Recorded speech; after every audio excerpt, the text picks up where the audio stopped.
गांव के बहू अनामिका अपने घर के सामने पानी छिड़क ही रही थी। उसी दौरान एक गाड़ी आके रुकती है। पानी छिड़कना रोककर अनामिका उस गाड़ी को आश्चर्य होकर देखने लगती है। उस गाड़ी से विदेशी सासू माँ शारदा और विदेशी ससुर जी प्रसाद उतर के नीचे आते हैं। उन्हें देखकर अनामिका बहुत खुश हो जाती है। जग वग जमीन पर फेंक कर वो मुस्कुराते हुए उन दोनों के पास आती है। सासू माँ, पिताजी, आप लोग कैसे हैं? अरे अनामिका, मुझे माँ क्यों कह रही हो? मुझे मॉम कहो। तुम्हें पता नहीं क्या, मैं फॉरेन में रहती हूँ। मॉम कहना अच्छा है। शारदा की बातें सुन के अनामिका थोड़ी दुखी हो जाती है।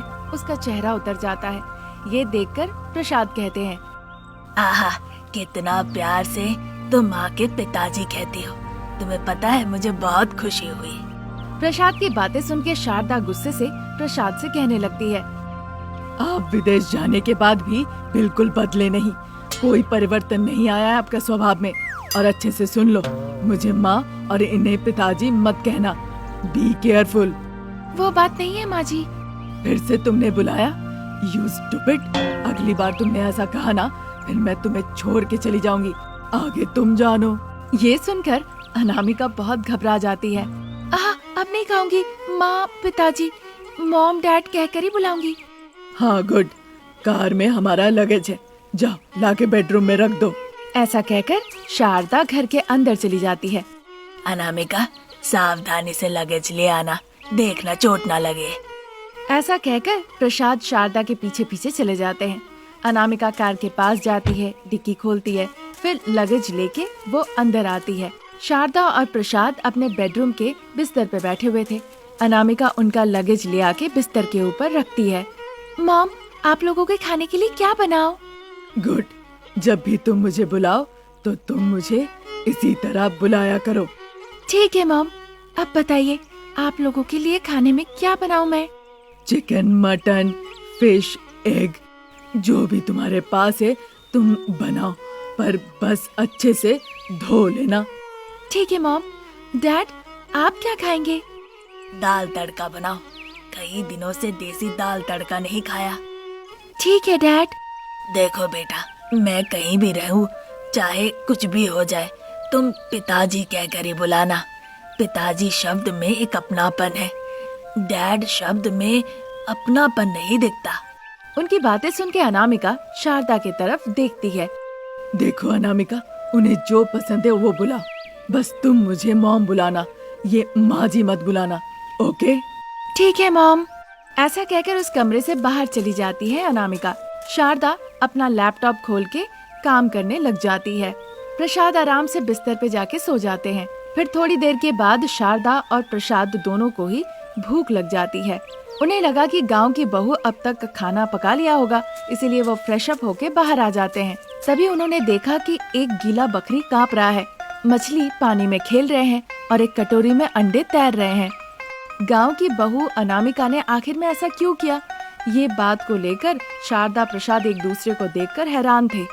तभी अनामिका कहती है, मॉम, आपके कहे मुताबिक मटन, चिकन, फिश, एग सबको मैंने धो लिया है। अरे अनामिका, व्हाट इज दिस? पिताजी, मॉम कुछ कह रही है।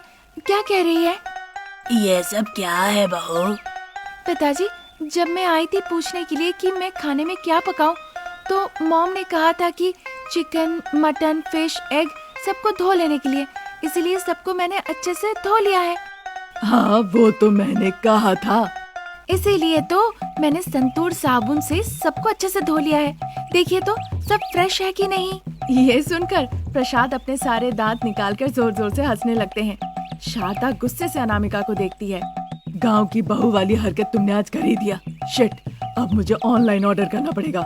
ऐसा कहकर वहाँ से वो चली जाती है। प्रसाद की मानो हंसी रुकी नहीं रही थी। अनामिका आश्चर्य होकर देखने लगती है। वो तो ठीक है बहू, पर मेरे लिए दाल तो बनाया है। अरे पिताजी, आप कुछ बनाने को कहे और मैं वो ना बनाऊं, ऐसा कभी हो सकता है क्या? आइए खा लीजिए। ऐसा कहकर वो डाइनिंग टेबल की तरफ जाने लगती है।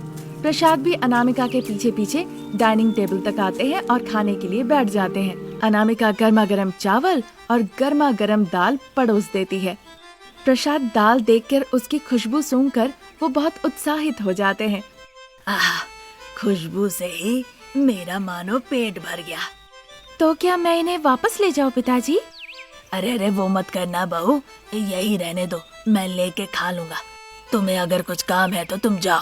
ठीक है पिताजी, फिर मैं खेत के काम के लिए जा रही हूँ।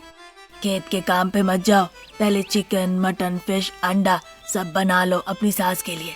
नहीं तो तुम्हारी विदेशी सास कैसी है ये तो तुम्हें अच्छे से पता है ना। फिर मैं अभी सब कुछ बना देती हूँ पिताजी। ऐसा कहकर अनामिका वहाँ से किचन चली जाती है। प्रसाद आहा उहू करके दाल चावल बहुत मजे से खाते हैं। इस तरह समय निकल रहा था। अनामिका किचन में जाके अपनी विदेशी सासू माँ के लिए चिकन, मटन, फिश, एग सब फटाफट बनाने लगती है। थोड़ी देर बाद वो सब कुछ पका के डाइनिंग टेबल पे लाके रख देती है। शारदा उधर ऑनलाइन खाना बुक करने की कोशिश कर रही थी, पर कुछ भी ऑर्डर नहीं हो रहा था। वो बहुत परेशान हो चुकी थी। तब तक उन्हें बुलाने के लिए अनामिका जाती है। Mom, mutton, chicken, fish, egg सब तैयार है, आइए खा लीजिए। ये सुनकर शारदा खुशी खुशी डाइनिंग टेबल पे आके बैठ जाती है। बिल्कुल फ्रेश गर्मा गर्म खुशबूदार लजीज पकवान शारदा देखते ही उन्हें गबागब खाने लगती है। ये देखकर ऐसे क्यों खा रही है? लग रहा है माँ जी कई जमाने से खाना नहीं खाई है। वहाँ से वो चली जाती है। फिर एक दिन अनामिका अपने घर के सामने जो फूलों का बगीचा था, वहाँ पे बहुत घास बढ़ गए थे तो उसे काट रही थी। लॉन के सामने ही कार लगा के विदेशी सासू माँ उसमें बैठी थी और लैपटॉप में काम कर रही थी। अनामिका, मैं टिकट्स बुक कर ली हूँ, 2 दिनों बाद हम फॉरेन जा रहे हैं। उनकी बातें सुन के अनामिका बहुत खुश हो जाती है। फिर परिकल्पना के अनुसार विदेशी सासू माँ, विदेशी ससुर जी और गांव की बहू अनामिका फ्लाइट में बैठकर सीधा विदेश चले जाते हैं। आज की कहानी यहीं तक। नई कहानी लेके जल्द हाजिर होंगे। नमस्कार।